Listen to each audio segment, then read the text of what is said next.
கதை சொல்லுவோமா? ஒரு ஊர்ல தாத்தா என்ன பண்ணாரா? குல்லா விற்க வந்தாராம்.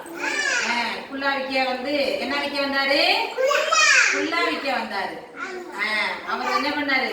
குல்லா குல்லா குல்லான்னு வித்து வியாபாரம் பண்ணிட்டு வந்தாரு. அந்த வழியில அவருக்கு பசி எடுத்துச்சான். பசி எடுத்த உடனே ஒரு மரத்துக்கு கீழே உட்காந்து கொண்டு வந்த சாப்பாட்டை என்ன பண்ணாராம்? சாப்பிட்டுட்டு இருந்தாராம்.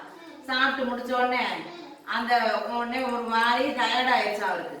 உடனே குல்லா வச்சுட்டு அவரு படுத்து தூங்கிக்கிட்டு இருந்தாராம்.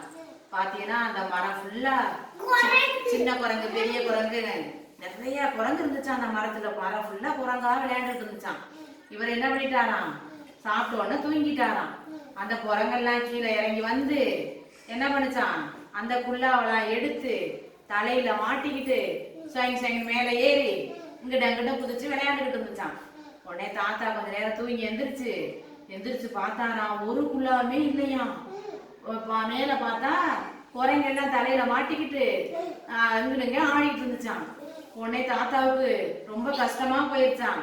என்னடா பண்றது, இன்னைக்கு இந்த குல்லாவை வித்துதேன் வீட்டுக்கு சமைக்கிறதுக்கு சாப்பாட்டுக்கு வாங்கிட்டு போகணுமே, இன்னைக்கு என்ன பண்றதுன்னு யோசிச்சுக்கிட்டு அப்படியே ரொம்ப சோகமா இருந்தாராம். அப்புறம் யோசிச்சு பார்த்து நம்ம ஒண்ணு பண்ணோம்னா குரங்கு அதே மாதிரி பண்ணுமே அப்படின்னு சொல்லி ஒரு யோசனை வந்துச்சான்.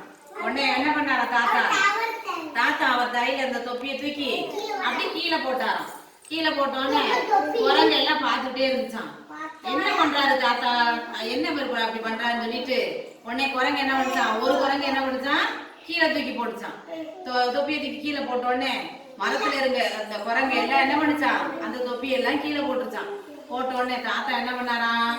அந்த தொப்பியெல்லாம் எடுத்து பைக்கில் வச்சுக்கிட்டு ஒரே ஓட்டம் பிடிங்கிட்டாராம்.